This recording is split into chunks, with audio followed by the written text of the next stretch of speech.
Thank the member for Hinkler. I call the member for Charlton. Sorry. Thank you, Mr Deputy Speaker, and I'm glad I could follow the member for Hinkler, who ended on the importance of jobs and employment, because I'm incredibly proud of the last Labor government's employment record. In the 6 years of the Labor government, nearly 1 million jobs were created, and more importantly, we saved 200,000 jobs during the global financial crisis. In a period when almost every other developed nation went into recession, not only did Australia survive the recession, we saved 200,000 jobs, had a very good stimulus package, something the current Prime Minister slept through during the parliamentary proceedings. Labor didn't sleep through it. Labor responded strongly and saved the Australian economy. And throughout that 6 years, nearly 1 million jobs were created. I was interested in the member for Dobell's contribution, which ranged across a lot of areas, including small business and the declining share of small business employment in the economy. The most important thing is that jobs are growing under Labor. Jobs grew under Labor.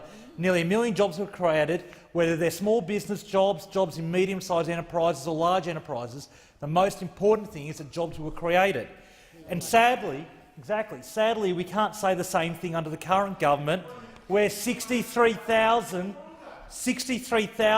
full-time jobs have been lost under the current government.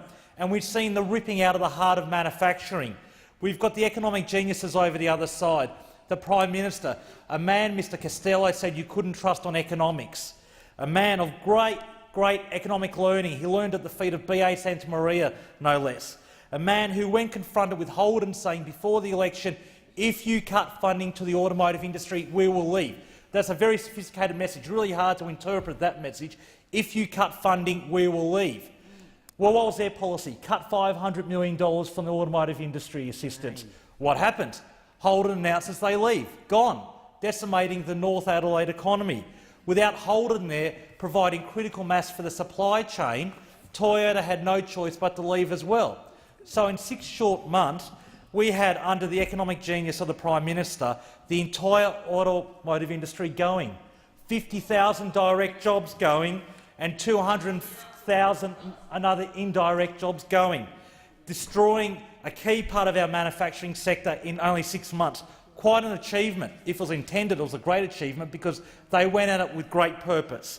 We've also seen job losses at Caterpillar and Electrolux, jobs that could have been saved if we had an activist government instead of a do-nothing government.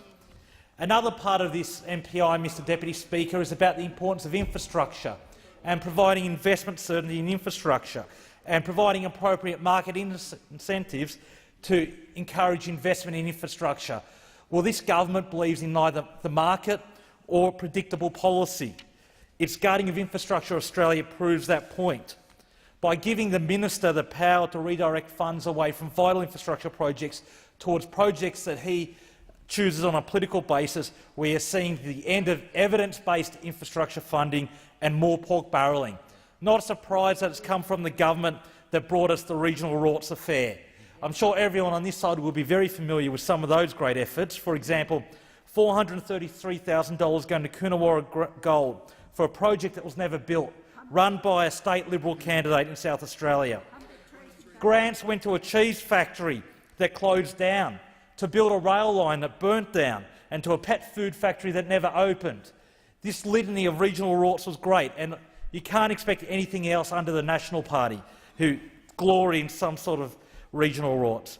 And the other part of their Infrastructure Australia gutting is to remove the evidence-based assigning of incentives for private sector investment in infrastructure. Instead, the minister has the power to confer tax loss concessions on project proponents without reference to Infrastructure Australia. So instead of having an expert independent body deciding what projects are nationally important and are deserving of tax incentives, we have the Minister for Infrastructure, the Deputy Prime Minister, a national at his heart and root and soul, from the party of Joe Bjelke-Petersen. This is in direct contradiction of the G20's communique and just shows how hypocritical those opposite are. They say one thing in international forums, they do another when they are really put to the test domestically. I'm proud that I'm a member of a party that created 1 million jobs in government.